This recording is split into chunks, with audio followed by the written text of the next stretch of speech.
redistribución de escaños parlamentarios. Quiero incidir con ello con un especialista que además es analista y abogado, analista político y abogado. Carlos Bellot, muy buenos días. ¿Cómo estás, Ramón? Buenos días, un saludo a todos y todas. Yo no diría que sea una obsesión, porque creo que el tema está pasando un tanto desapercibido, pero debería preocuparnos a todos tratar la redistribución de escaños no solamente en el ámbito parlamentario, sino en el ámbito de la propia campaña electoral. ¿Cómo lo ve usted, Carlos? Así es, este es un tema que se ha estado discutiendo mucho y ha estado teniendo mucha oposición a la actual forma de distribución de recursos y ciertamente no es la forma ideal, no es la forma compatible con la Constitución. Sin embargo, las propuestas que existen de hacer una distribución proporcional a la cantidad poblacional es mucho más alejado del sistema de los derechos humanos. Pasa, Ramón, que se debe partir, para hablar de este tema, se debe partir de estar conscientes sobre qué tipo de estados son aquellos que forman parte del sistema internacional de los derechos humanos. Todos estos países son estados sociales de derecho. Esto implica que lo que guía el diseño y el funcionamiento de los gobiernos y la vida pública misma de esos países son los derechos humanos de las personas y según lo establecido en las normas internacionales y constitucionales. En ese marco, entonces, un gobierno se constituye con la finalidad de que trabaje en la calidad de vida de su territorio y de su población. Con ese propósito, entonces, el sistema de representación política debe asegurar que todas las personas, en especial aquellas en situación de desventaja, tengan quien hable por ellos y no únicamente las mayorías. Un sistema como el que se propone o como la oposición propone que sea en proporción a la cantidad poblacional, más bien va contra este criterio de equidad. A esto es a lo que se le llama la equidad. No olvidemos que en democracia es natural que las mayorías se impongan. Esto suele provocar que los derechos de las minorías se vulneren. Para que esto no ocurra, pues el sistema de representación política debe asegurar que las mayorías no dejen de lado los reclamos de las minorías. Entonces es muy normal que la gente tenga confusiones sobre cómo funciona la igualdad. Casi siempre se comete el error de pretender aplicar la igualdad como método, Ramón. Y la igualdad nunca debe ser el método, sino la finalidad. El método siempre debe ser la equidad, que no es lo mismo, ¿no? La equidad implica proporcionalidad con las necesidades. En este caso, las necesidades de igualación de las minorías. Imagínate, los recursos ya, Ramón, se distribuyen por criterios de igualdad, por cantidad poblacional.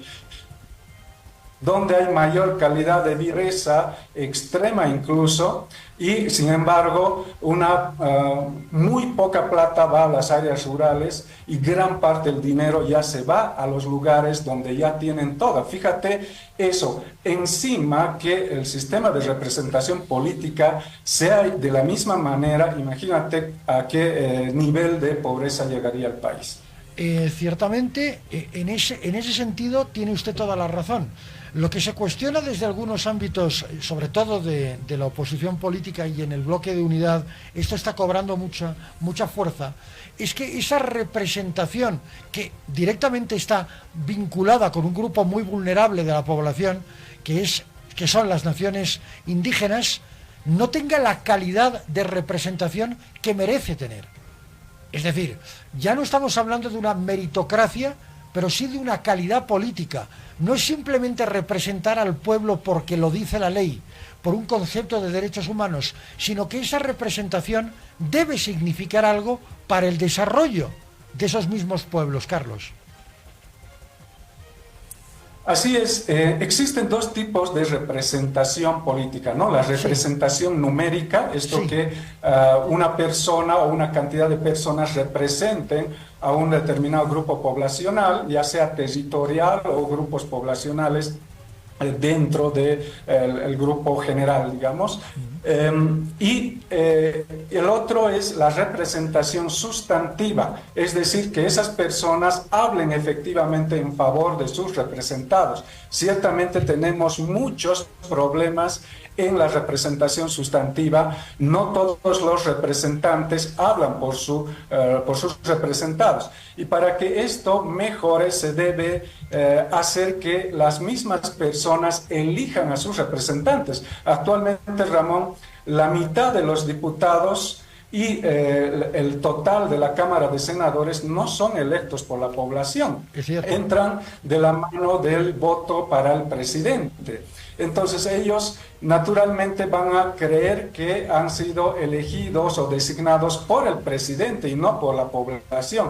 Por tanto, no van a hablar en favor de la población porque no le ha elegido la población. Quien le ha puesto ahí ha sido el candidato a presidente. Entonces esto afecta mucho en la representación sustantiva. La representación uninominal es un poco, ayuda un poco más porque pues estos diputados tienden a estar presentes en sus territorios con mayor eficacia y suelen representar las necesidades de su territorio ante los ministerios, ante los gobiernos, mediante la fiscalización y mediante otros modos, y esto ayuda a la eficacia de la representación política. Pero estas son cosas que debemos ajustar en el sistema que implica hacer también pues modificaciones a la Constitución. Claro. Ahora mismo, de cara a las próximas elecciones, lo que usted está planteando, Carlos, es inviable, es imposible. Pero sí hay que proyectarse al año 2030, que te da un margen de maniobra para poder hacer las modificaciones respectivas. Así es, simplemente yo quería poner un poco en la mesa de discusión para que no haya esta susceptibilidad, y es posible que muchos candidatos oferten también entre sus propuestas modificar el sistema de representación y hacer que la representación sea por cantidad poblacional. Esto no es posible, sería como que un candidato propusiera pena de muerte y va contra los derechos humanos, sería un retroceso. Entonces sería algo similar. Lo que tienen que todos los candidatos estar conscientes es que más bien hay que adecuar el sistema de representación política con el sistema de los derechos humanos. No nos olvidemos, Ramón, que todas las personas tienen derecho a la representación política. Por ejemplo, las personas con discapacidad. Las calles, las aceras no tienen condiciones para que puedan circular ellos y no tienen alguien que hable por ellos en los órganos legislativos, ni en los municipales, en los departamentales, ni en el gobierno central. Entonces, como nadie habla por ellos, no se hace nada al respecto y esto vulnera sus derechos. Esto mismo apliquemos a todos los otros grupos poblacionales, los LGTBs, por ejemplo, no tienen quien hable por ellos, que no se garantiza una representación política. Para aplicar la equidad, cuando apliquemos la equidad, implica aplicar acciones afirmativas. ¿Qué es esto? Que cuando en condiciones comunes hay ciertos grupos poblacionales que nunca van a tener la posibilidad de acceder a un cargo de representación política, en este caso, para que eso no ocurra y para efectivizar su derecho a la representación política, se deben hacer medidas que aseguren que ellos tengan representación. Eso es lo que se ha hecho, por ejemplo, con el caso de las circunscripciones especiales para pueblos indígenas, los 7 que existen, y también se ha hecho para el caso de la representación de las mujeres, asegurando que el 50% sean mujeres. Estas son acciones afirmativas para asegurar que haya representación. Eso mismo se debe hacer con las personas con discapacidad, con las personas LGTBs, etcétera, y estos otros grupos que no tienen representación y nunca van a tener naturalmente. Implica hacer acciones afirmativas. Estas cosas debemos replantear para una reforma del sistema de representación política. Eso es aplicar equidad, entonces, nunca la igualdad como método, sino siempre como finalidad. Eso hay que tenerlo presente. Y hay que tenerlo presente porque es un tema de respeto y de prevalencia de los derechos humanos en un Estado de derecho.